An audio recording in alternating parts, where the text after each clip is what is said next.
Welcome back to the 99, where we are focused on brewing a better competitive commander. I'm your host, Patrick Marlett, back again with another Hidden Gems video, and in honor of 2XM Double Masters, which has already come and gone. It seems like everyone's forgotten that and moved to Zendikar. Dating this video, we are doing artifacts. You are the thumbnail. That's why you're here. Guys, I hate to break it to you, but altogether there aren't too many hidden gems within the artifact type realm.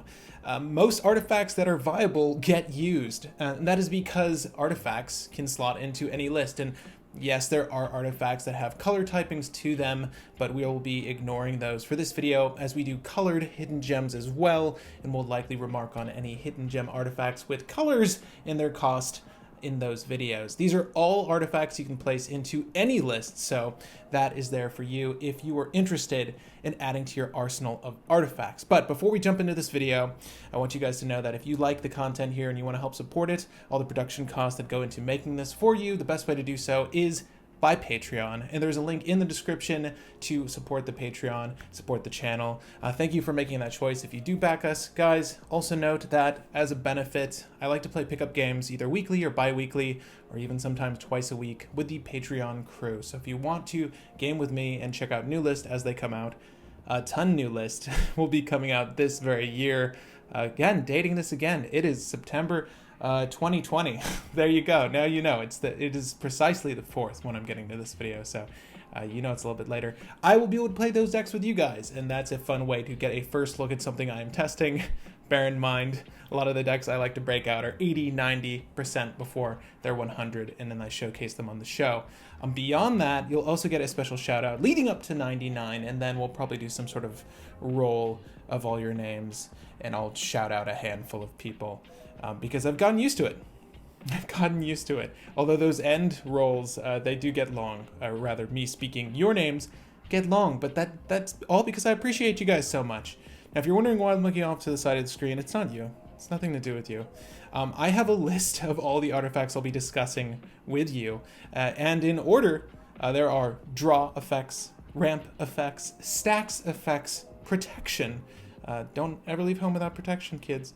And knowledge. Ooh, knowledge. What is that magical 5th category, you ask? Well, I'm about to tell you at the end of this video. That's right. That's why I hook you in. That's why I get you to stay. You're like, what is knowledge? I'm going to leave a list of all the cards we'll be discussing in a pinned comment. So yes, that does ruin it for you. But I encourage you to just wait and find out with the rest of everyone else. Now, I want to start with draw because that's something that we all need desperately in every list, unless your commander draws. And the card I want to talk about is Tome of Legends. This is definitely underrated in the draw category, and honestly deserves to see more use, particularly if your commander can get around pesky blockers. So Tome of Legends is 2 generic to cast artifact, rare from Throne of Eldraine. Tome of Legends enters the battlefield with a page counter on it. Good. Okay. Cool. I think there's 2 things that enter with page counters. Maze Mind Tome and this. Correct me if I'm wrong. Whenever your commander enters the battlefield or attacks, put a page counter on Tome of Legends. So if your commander costs more than this, you're likely playing this on curve to play your commander out. Now you have 2 counters. Okay, what do these do?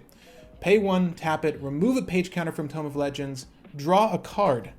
Okay, that's the part we were interested in. You get to draw a card, a singular card, and if you happen to play this out before your commander, you have 2 counters on this, you have that value for other turns should your commander get removed, so on and so forth. Now what's nice about this is if your commander flies, you're likely to keep adding up counters on this card, all those precious page counters. So if you want draw and you need it, especially if you use a lot of top deck tutors in your list, your Sylvan tutors, your Worldly tutors, your Vampiric tutors, your Imperial Seals, so on and so forth. This will get you that card at the mere cost of 1 generic mana. So 3 CMC total to draw a card doesn't seem that great, but it is repeatable value. And unlike a lot of artifacts that let you draw, there's no hiccups like it having to be sacrificed or it coming into play tapped. It's just always there for you. And if you play Commander, right, like you guys watching the 99, this is going to be fantastic for you. Do bear in mind, though, that if you get that attack trigger, the the commander has to be attacking while you get that trigger to resolve. So instances like Yuriko, like if you play Yuriko, this isn't going to work if you ninjutsu her out, right? So you've already declared attackers at that point. Yuriko's not going to get the benefit of flashing in and being like, well, look, she's attacking. No, that declare attacker step already happened. The trigger's been seen and nothing happened. You won't get it there, but any other creature, you're going to get that benefit. And obviously, if you have a creature that you bounce, like, I don't know why you would add this in Narumea, but in case you're wondering, yes, your commander entering the battlefield, so you Ghostly Flicker Narumea, that's a popular commander for the channel, you bounce her in 1,000,000 times, you get 1,000,000 page counters, right? Just hope no one Nature's Claim or Natural States that Tome of Legends, because you're going to want to use at least a handful of those counters before the end of the game. But the idea here being this is very good draw, and it's underappreciated, underused. Obviously, if you have a commander that draws for you, you likely don't need this. Most of the times, like my Tiny Bones list, you'll notice I'm pretty sure Dark Confidant isn't in there now because the commander's doing most of that grunt work for you. However, if your commander lacks draw and you find you need it, this is an excellent way to get there, particularly if your commander is 3 CMC or more, because you're likely to play this beforehand, get 2 counters, and you know you'll be progressively drawing from there on out. I love it. Just remember, you need to have the commander being declared as an attacker at the time. That way you get the trigger. So even better with things like, in case you're wondering, Neheb. Neheb would enjoy this. Do I run this in Neheb? Because of all the multiple combats. There you go. Another little thing for you. If you're following along with Zendikar, there is another Minotaur that came out that does extra combats. I forget the name. The Discord was blowing up with it. Follow Discord, follow the Twitter. By the way, I'm a little bit better about Twitter now. Mostly there to answer questions, less so to post things. But I'm always there for questions. Moving on. Ramp. Okay, so this is definitely something that's underplayed in my opinion, because I see a lot of lists with 3 CMC commanders, right? 3 converted mana cost commanders that don't use this. And if you don't run a list that contains green, you should probably run this. And that card is Jeweled Amulet. So it's 0 mana. You get to play it for free. How fun is that? Everyone loves 0 cost cards. It's almost like a Mox. Not really. 1 printing in Ice Age artifact, obviously. You can pay 1, tap it, and I'll read the errated text. You're going to see the old text here. But put a charge counter on Jeweled Amulet. Note the type of mana spent to pay this activation cost. You got your pen and notepad nearby. Put it on your notes on your phone, okay? There's plenty of ways you can notate this. Activate this ability only if there are no charge counters on Jeweled Amulet. It would be cool if that clause wasn't there, but this is an old card. Whatever. You can tap it, remove a charge counter from Jeweled Amulet, add 1 mana, guess what? Of Jeweled Amulet's last noted type. So obviously there's some synergy between those 2 effects. This is great as a turn 1 play. As it turns out, if I were to play a mountain and then play Jeweled Amulet, and I can use this at instant speed, mind you, that first effect. This isn't a sorcery type action. You can put a charge counter on this whenever you'd like. So I can hold up my, what am I holding for 1 red? Pyroblast. You can hold up your Pyroblast or Red Elemental Blast, right? Pesky blue mages at the table. And once they've all passed, because you know what, they're not tapping their islands anyways, you can then tap your mountain to fuel the Jeweled Amulet, and then on the start of your turn, you can untap and you're up mana. So if you have a turn 3 playable, right, if your commander is something really vital to your game plan, and it's 3 CMC, add Jeweled Amulet. This is a great way to get it out, especially if you're budget conscious. This is something that I think it's sub $3 that you can squeeze into your list very easily. There's no reason you shouldn't be playing Jeweled Amulet. It's like in a lot of other lists, Anya Falconwrath is coming to mind. You know, Rakdos. Rakdos has trouble ramping early game beyond rituals, right? You know, you're not always going to have your Pyretic, your Desperate Ritual, your Dark Ritual, your Cabal Ritual. Not that you want to use it for 3 black, but this is a great way to get you there in those lists. So if your commander is vital to your game plan, and it's 3 CMC, Jeweled Amulet. Also, it's just another artifact that you can fool with, in Rakdos in particular. Like Goblin Welder, you can switch this out for something more valuable in your graveyard. There's plenty of action there. I like Jeweled Amulet a lot. I use it in 2 list, and I can recommend it in more. Definitely use it. There's one more thing on my mind regarding that. In case you're wondering, I don't take notes. I have mental notes, guys. If it hits me, I'm just going to shout it out. But we're moving on to stacks. And stacks is an interesting thing. So I did write an article for TCG Player Infinite on one of my favorite stacks pieces, Trinity Sphere. And that card's been reprinted a handful of times now, but not enough to reduce its price below that $20 mark. But that's like the king of stacks in my opinion. And stacks, truthfully, in my mind, a great stacks piece is something that affects the game whether or not you're able to cast a spell. Let's just say someone silenced the board. If this stacks piece is on the board and is still stunting your opponents, you know it's a great stacks piece. Trinity Sphere, making everything cost 3, could put everyone's dead. Everyone's done. This, in my opinion, can be just as damning. This card is Damping Sphere. 1 printing from Dominaria at uncommon, so it's pretty cheap for being an uncommon. I think it's like a $2 range. Just had to pick up a handful of these. Damping Sphere costs 2 generic for an artifact. If a land is tapped for 2 or more mana, it produces 1 generic instead of any other type and amount. So obviously, we can stop here and just talk about this first, because this is not the important part of this card, but it is integral. And that's because we have things like Filter Lands, we have things like Leg of the Dead, Gaia's Cradle, Nykthos, Shrine to Nyx, any City of Traders, you've got your Ancient Tombs, you've got a bunch of cards that tap for excess mana, Cabal Coffers. Woo, that strategy's dead. I hope you weren't relying on Cabal Coffers for anything, because when you do go to tap Cabal Coffers, it will only generate 1 generic mana. So this is just on the side of what I believe to be the real game-winning effect. Again, at 2 generic. Each spell a player casts costs 1 more to cast for each other spell that player has cast this turn. So if I've cast 4 spells, it costs 3 more to cast. If I cast 3 spells, 2 more to cast, you get it. It costs more. There is a tax that's cumulative for every single spell you've cast this turn. Now, this is not asymmetrical. This will affect you. However, if you're not storming off, if your game plan doesn't rely on you storming off, why aren't you running this? Why aren't you running this? If you run a mid-range combo deck, right? Obviously, if you're in a list that's like Savala, right? You all know Savala.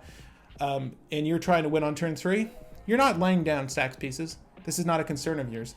However, if you are a mid-range combo list with the current meta of CEDH, and even if you just play casually, if your game goes mid-range, this is a great way to hamper all of those value effects your opponents might have on the battlefield, all of those draws your opponents might have on the battlefield, the necropotence your opponent has. Like, he's just filling his hand up to 7 every single turn. He's not going to be able to do much with those cards if he gets taxed every single time he tries to play. But more importantly, because Storm is such a viable strategy in CEDH right now, it's a CEDH channel in case you guys didn't know, I want to shut that shit down.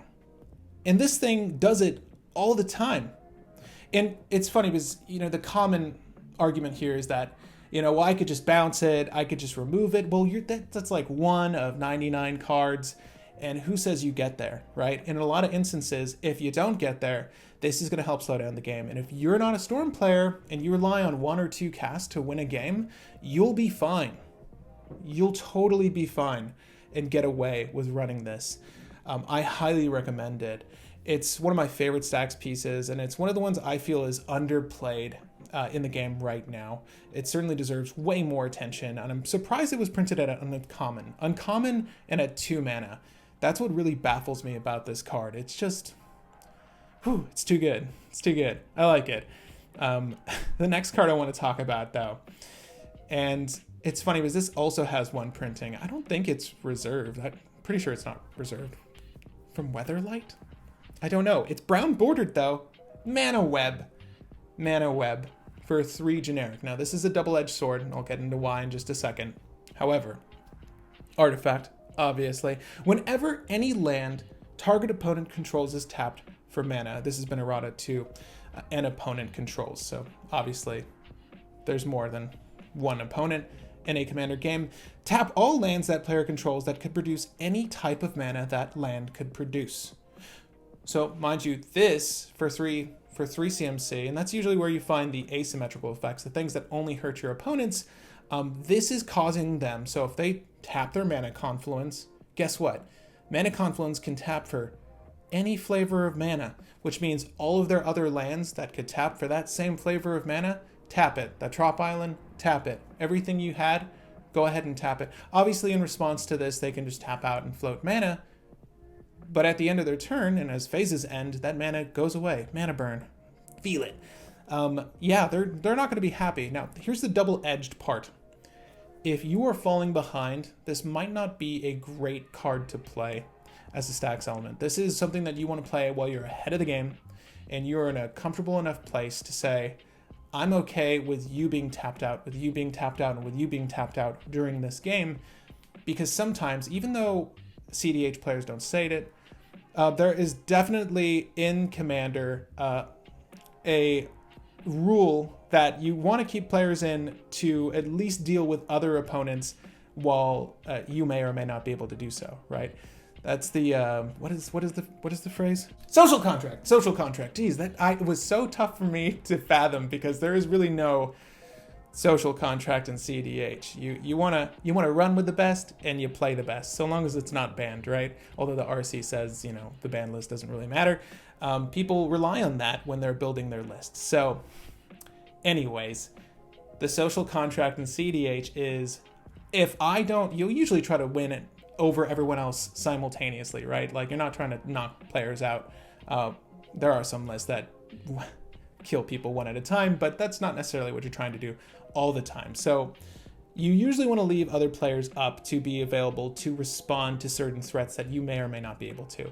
And Mono Web does shut them off from being able to do so. There are a lot of free counters in the world of Magic right now, so it's not like they're always going to be unable to help you.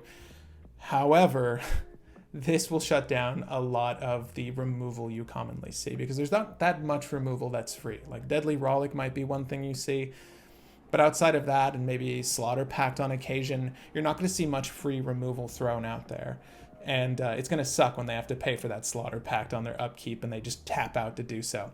Now, what's really good about this is anything like a Blood Moon, like an Urborg, Tomb of Yawgmoth, the land that makes anything that will make a land a certain type outside of its own typing, this is going to be a huge benefit, because when they go to tap that land, all of their other lands are swamps and all of the other lands are mountains. It's great. It's really great. Again, you definitely want to be ahead of the game when you play this for this to be a working part of your strategy, and it's not always going to be great if you're behind. Okay? Okay, guys? Noted? All right, so moving on, and there's some Time Spiral Remastered, brown bordered. This has never been a thing. Anyways, Chalice of the Void. I'm gonna put the Time Spiral Remastered version on the screen. It's the Mark Zug art, but it's brown bordered, and it looks better. Can we agree?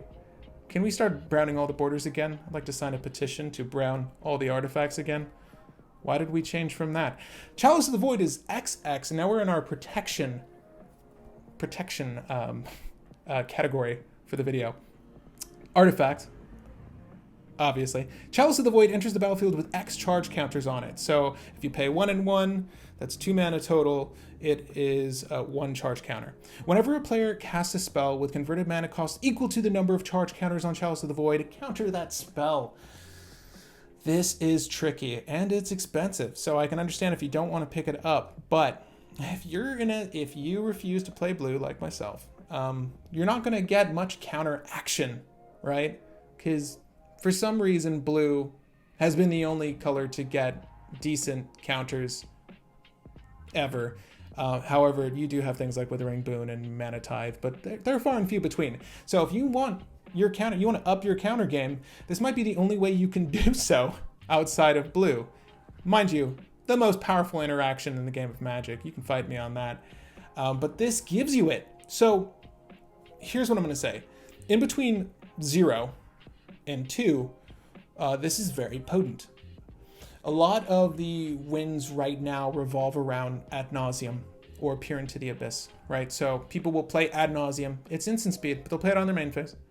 And they'll go ahead and just lay down all their fast mana, and they will attempt to win a game right there by casting a 3 CMC combo of Thassa's Oracle 2 and Demonic Consultation if they have to, right? Maybe they found another way to go through their deck.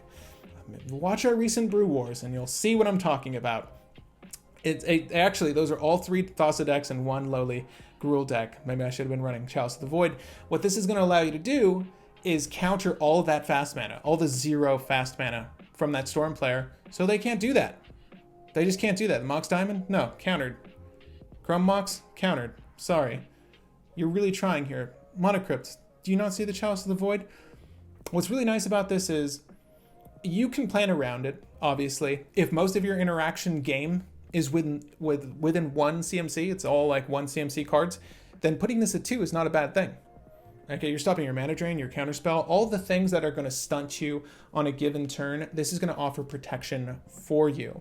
And obviously, you can use this to a benefit as well. Maybe you want that thing in the graveyard anyways for any sort of reanimation strategy. Having it countered isn't the worst thing in the world, but at least you're putting it there and you're still stopping your opponents from harming you.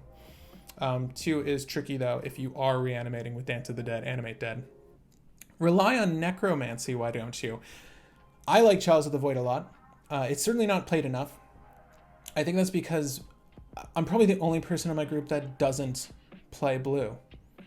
Like every single time I sit down, it's 3 out of 4 decks have blue in them, and like 40 to 50% of that deck is blue. So you're gonna have counters, but if you're like me and you want to up your counter game, and you're not in blue, that is the best way to do so. And again, it's just another. And putting it at 2 is really smart too, because they can't drop a Domicide Extortionist, which also happens to be like everyone's favorite card right now. So stop it with that.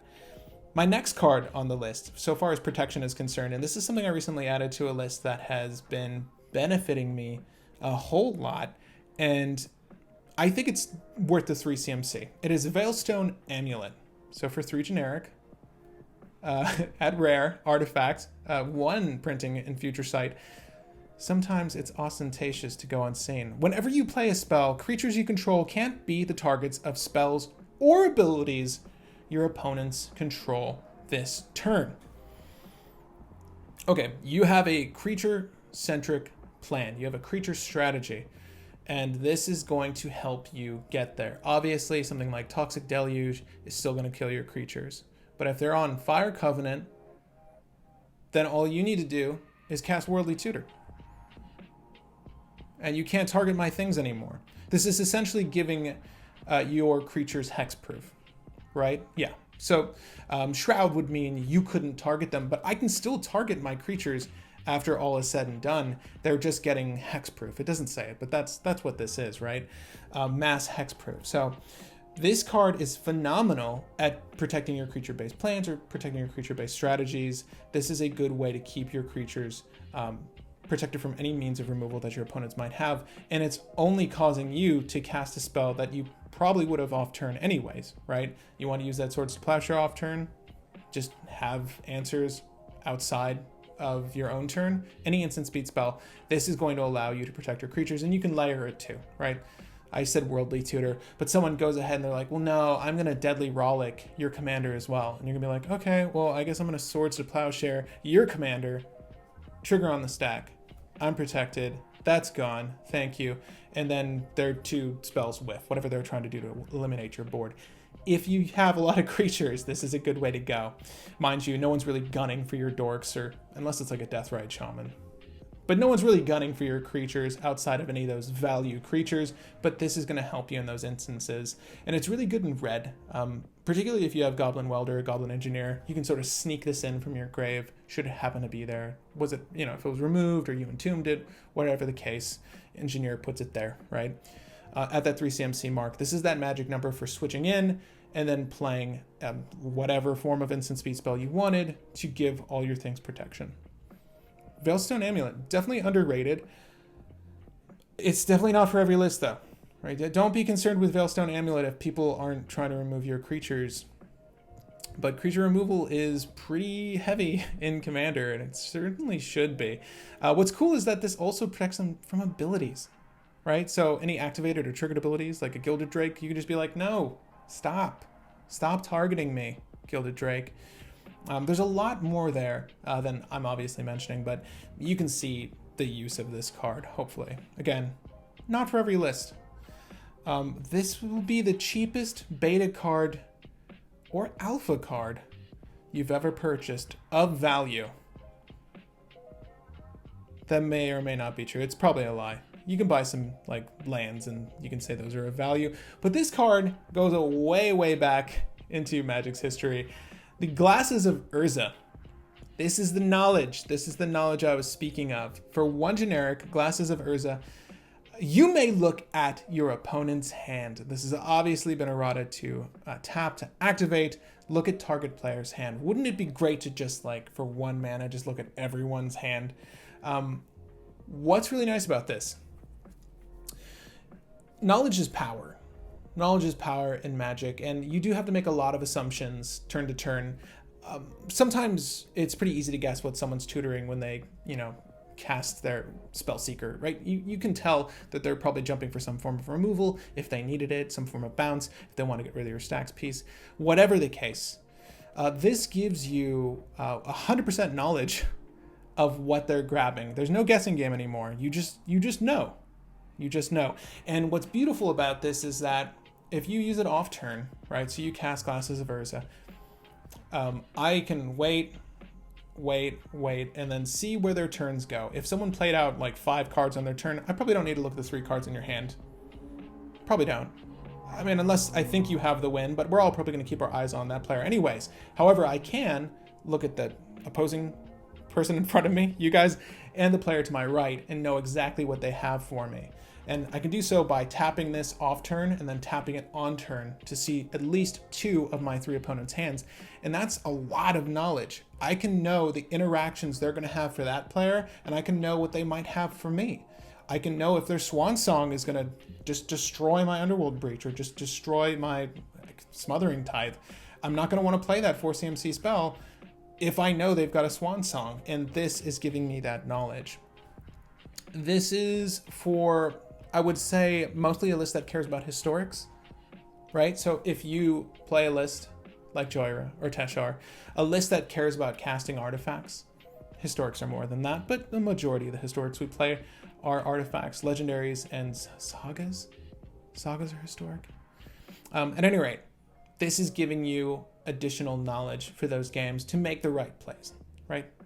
And this also lets you know when you can hold your own removal or interaction and say pass.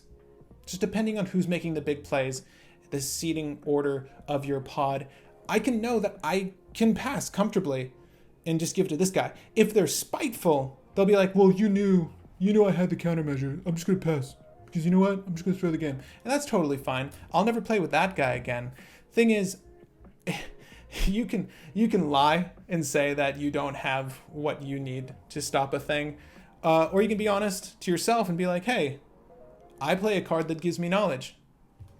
I can make better choices than everyone else, and I'm going to pass. And if you want this person to win, you can let them do that. But I'm going to rely on you to stop this thing. This card, it's almost like playing a telepathy or, there's a green card that does this same effect, where you reveal everyone's hands. The only issue with this is when people play with their hands revealed, there is a certain pressure placed on those players to make actions for the table, despite it being in their best interest, right? So it can be tricky. And games can dissolve to not fist fighting, but yelling at each other with the knowledge. But use it sparingly and use it wisely and use it to your benefit, because obviously you're going to want to make the right plays. And of course, you can always bluff. No one's got Glasses of Urza looking at you, right? Unless you reveal your hand to the board, or I guess you just look at it. Never mind. You can't do shit. You can't be nice and show everyone what you have. But Glasses of Urza, definitely an unsung hero. There's a couple printings of this guy. You can get him for like 20 cents, or you can get a beta version for like 12 to 10 to $12. There you go. If you ever want to own a beta card, this is the one, in my opinion, to pick up, because it is of value and for a lot of lists. So definitely highly considerable, in my opinion. Now, guys, that's it. I could not remember what Jeweled Amulet also had in store for players. Dang. Outside of the fact it's just excellent ramp and you should be playing it. But guys, if you enjoyed this video, if you feel like you acquired some knowledge that you didn't have before, well, you're welcome, and you can help support this channel directly by joining the Patreon. There's also Anchor, but Patreon's where it's at. Guys, if you want to help support the production here, the best way to do so is via Patreon. There are no tiers. If you want to speak with me directly on Patreon, you can. If you want to speak me directly on Discord, even folks that aren't on Patreon, I don't know how long I'm going to be able to just spare my time between shoots, but I try to answer everyone's questions within a timely fashion. So if you ever wanted knowledge from the guy who has Urza's glasses, feel free to join the Patreon. That's the best way to get in touch with me. And also pick up games and the shout out, which we're getting to right now. Let's see here. But guys, thank you for staying to the end of this video. Are there artifacts that I missed? Did I miss anything that was super vital that you use in every game? Because I would love to know. I'm obsessed with artifacts. That's all I play with, at least when I'm playing Tishar. It's probably one of my favorite decks. Urza's Glasses is something that I've teased in and out. I don't always, for the folks that follow my list, I don't always modify the list online as I do in paper or when I'm playing them. There's things I test. Urza's Glasses. I can't be shouting at everyone. But guys, Patreon crew, you know who you are, but I'm gonna say your names anyways. This is a new member, and I'm gonna say your last name if that's all right, and then you can teach me how to say your first name. Kaiser. Thank you so much. Thank you so much for joining Patreon. Would you guys want tiers? Let's start there. Should I charge everyone $20 to have a direct line of contact with me? I feel like I've seen tiers and they're very successful with other channels, but I don't care. I get paid to do this elsewise. Jeremiah, George, and David, thank you for subscribing and joining the Patreon. Cade, Steve, Sarah, and Jackson, thank you guys for being Patreon members. Seriously, tiers. Is it a good idea? I'm not going to ruin it. I'm not going to ruin it for everyone. I think $1 is fine.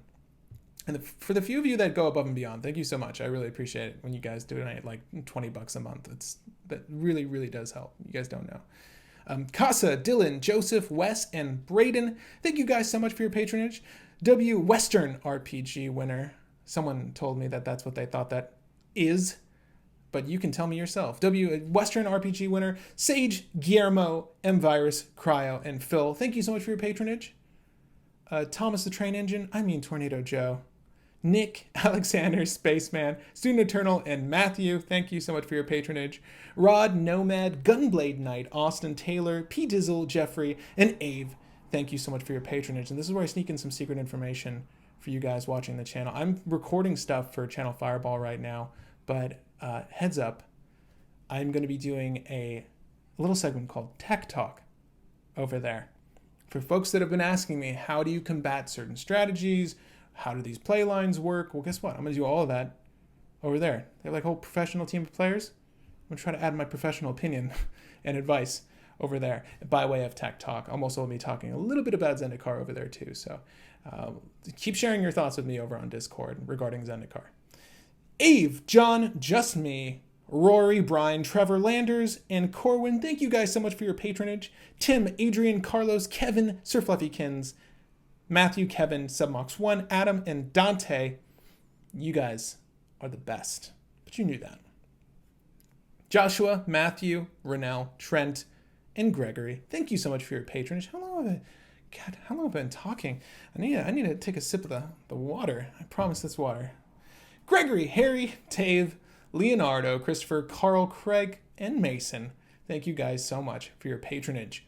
Paul, Jake, Gulius, Shaufan, Bruno, Kev, and Ali, I love you guys. Josh, Clyde, Shaded, Frank, Jared, Brendan, Shord, Nathan, Javier, Oliver, The Holy Knight, Sam, Running Red, Jordan, Luke, Leon, and Mace. That's good breath support. That was me naming, I think, a record number of people on the Patreon. Thank you guys so much for your patronage. You guys are the best. I'm so excited to upgrade a lot of my equipment here. I know the audio has not been great for the Brew Wars, at least for some people, and it could be better. And I agree. I definitely agree.